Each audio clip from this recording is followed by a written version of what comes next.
What should you do if one day aliens invade our planet with the intent to destroy humanity?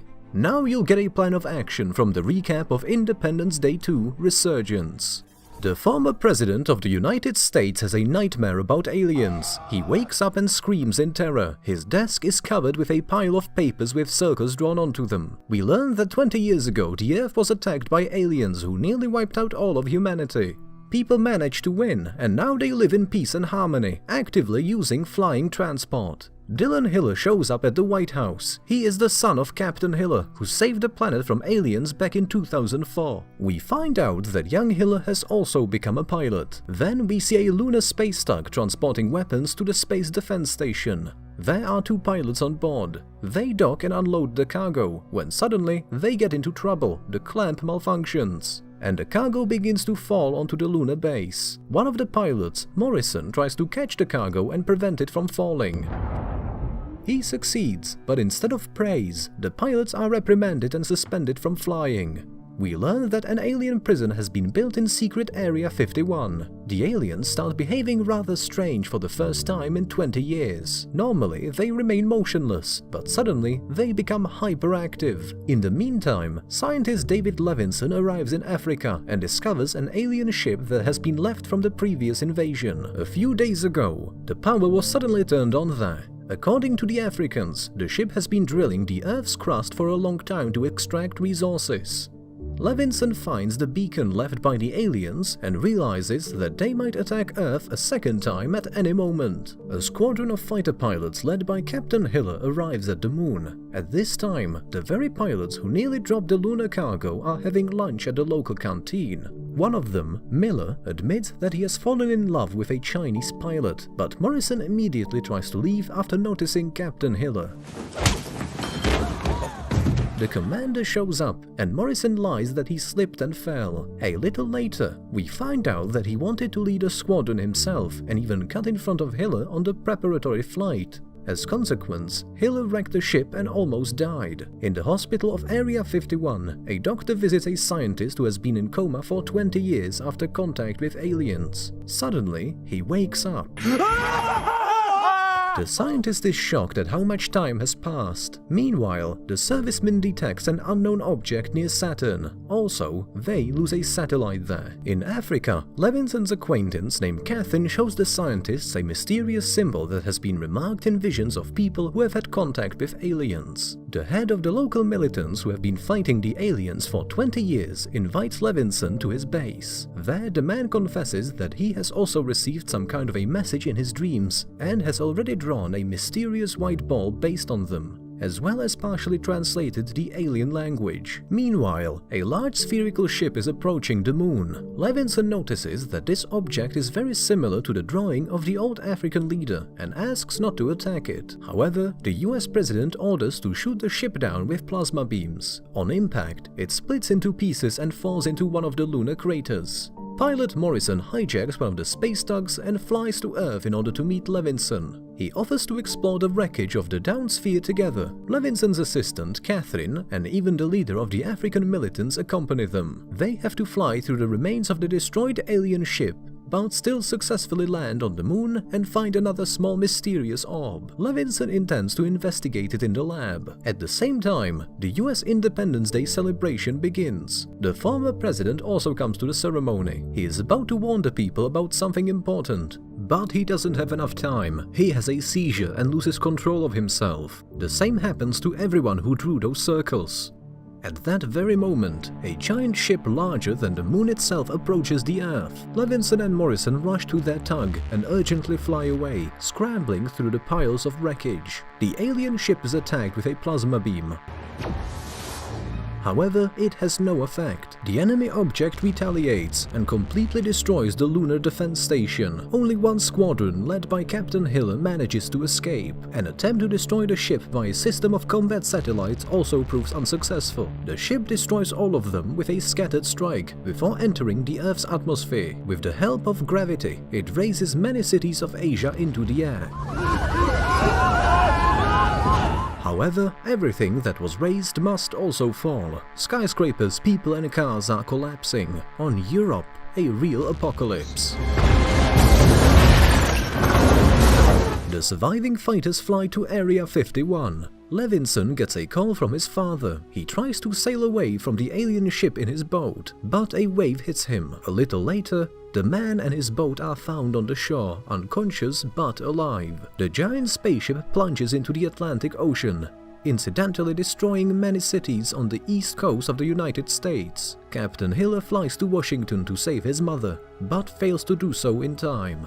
Meanwhile, a scientist who has come out of a coma manages to understand the behavior of the aliens imprisoned in Area 51. He explains that they are not screaming, but celebrating. The former president sneaks over to the cells of the aliens and leaves alone with one of them. The latter grabs him by the throat and enters his mind. The alien uses the president to inform Levinson of her arrival and that she needs this planet. Apparently, she is their main ship. Catherine shows the alien the same drawn circle, which makes him furious. The soldiers attack the alien to save the president. Only the African leader succeeds in defeating the alien, using a sword and leaving him headless.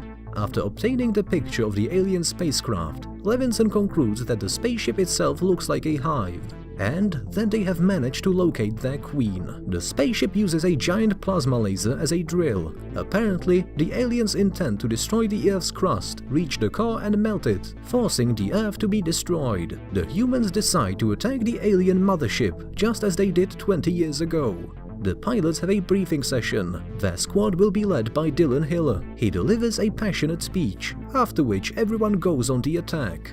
At the same time, a crew of sailors who manage to survive is drinking and congratulating each other on the end of the world. The US authorities contact them with a request to follow the aliens. The captain says he would accept this dangerous mission only for $100 million. The officials accept his conditions, and the sailors immediately get to work. Levinson's father wakes up in the car, accompanied by 4 teenagers. He advises them to head for Area 51. On the way, they encounter a school bus with children.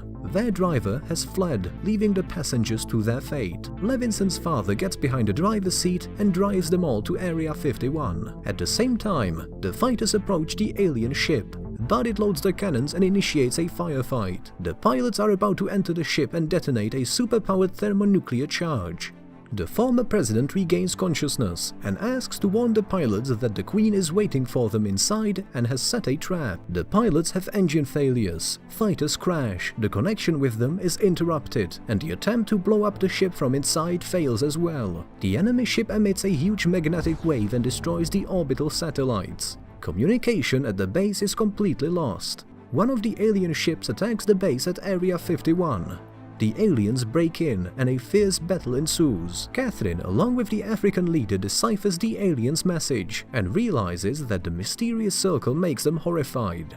This means that humans have a potential ally in the universe. Meanwhile, a sphere is retrieved from a ball-shaped ship shot down on the moon. It turns out to be a virtual intelligence of extraterrestrial origin, the last representative of a race destroyed by the aliens. This sphere has arrived to save the population of Earth from destruction. In fact, there is a planet where the resistance army of those who have survived the alien attack is assembled. The sphere is delivered to Area 51 on Earth. Using it as bait, people decide to lure the Queen into the desert and blow her up with cryonuclear bombs. Time is short, as the sailors tracking the alien ship report that Earth's core will be destroyed in an hour. The ex-president puts on his pilot suit again and leads the mission. The soldiers get their weapons, and the pilots take their seats. Do you remember the fighter pilots trapped in a huge alien ship? Many of those pilots have survived and even fought off an alien attack. Morrison offers to capture the fighters, while he himself will distract the aliens. Pilots in fighter jets attack the enemies. A fierce battle ensues. At the cost of incredible effort, they manage to destroy many of the enemies and escape from the ship. At this time, there is a battle with the aliens on Earth. Controlling a fighter jet with a bomb, the ex-president flies inside the enemy mothership and blows it up with the hopes of destroying the Queen. The explosion destroys the ship, but the Queen leaves the wreckage in a force field combat suit and still tries to reach the sphere. She is about to crush the school bus full of children. One of the aircraft is piloted by ex-president's daughter. She does everything in her power to save people and destroys the force field of the Queen. However, her plane is damaged and the girl has to eject. The Queen heads towards her. Suddenly, pilots of captured fighter jets appear in the sky and attack the Queen of the aliens. However, it's not that simple. The Queen intercepts controls of the fighters and directs them to Area 51 to destroy the sphere. Earth's core is about to be destroyed too. The pilots on captured fighters turn on fusion mode and break free from the Queen's control. At this time, she's almost reached the sphere. The pilots attack her. They shatter the Queen's protective suit and fatally wound her. She falls and drops the sphere from her clutches. The enemy fighters lose control and also fall. The aliens withdraw the ship a minute before reaching the core. The humans rejoice in their rescue, hugging and kissing. The sphere reports that no one has ever managed to kill a queen before. It offers the inhabitants of Earth to become the leaders of the galactic resistance. And they agree. The United States have saved the world again. What would we do without them? Give this video a like and check out our channel. Here you'll find recaps for true movie buffs. You've been watching the Movie Cat channel. I'll see you later.